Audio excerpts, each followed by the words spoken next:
राधे राधे प्रणाम। हम पूनम अपने YouTube चैनल पूनम साहित्य संगीत में आप सबको स्वागत करते हैं। आज बहुत सुंदर देहाती नाच गीत एकदम ठेठऊ लेके आए आप सब सामने, हंसी मजाक वाला। आप सब सुनी कैसे लगा कमेंट में जरूर बताइए। खूब सारा प्यार और आशीर्वाद बनाए रखी। हाँ, एकदम सास ननद और जेठान सबके तुलना हो के बाटे, मम्मियों को भैयों को दीदियों को।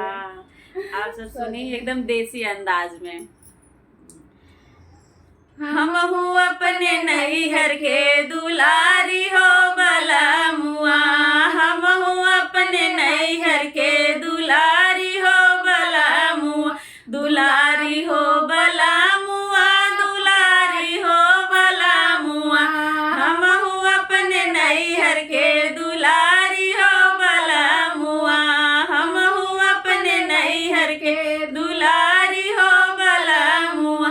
कैसे के सासु हमसे गोड़ दबावेलू, कैसे के सासु हमसे गोड़ दबावेलू, गोड़ दबावेलू हो मोड़ दबावेलू, हम हूँ अपने मम्मी के दुलारी हो बलमुआ, हम हूँ अपने मम्मी के दुलारी हो बलमुआ, हम अपने नैहर के दुलारी हो बलमुआ, हम अपने नैहर के दुलारी हो बलमुआ, दुलारी हो बलमुआ, दुलारी हो बलमुआ, हम अपने नैहर के दुलारी हो बलमुआ, हम अपने नैहर के दुलारी हो बलमुआ।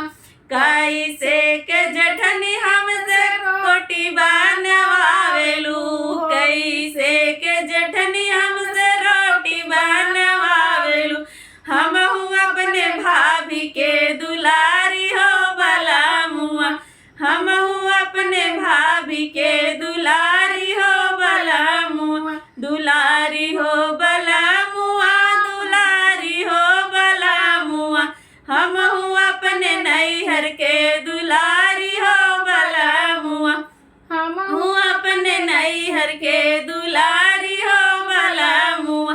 कैसे के ननदी हमसे बर्तन मांजवावेलू, कैसे के ननदी हमसे बर्तन मांजवावेलू, हम अपने दीदी के दुलारी हो बलमुआ, हम अपने दीदी के दुलारी हो बलमुआ, दुलारी हो बलमुआ, दुलारी हो बलमुआ, हम अपने नैहर के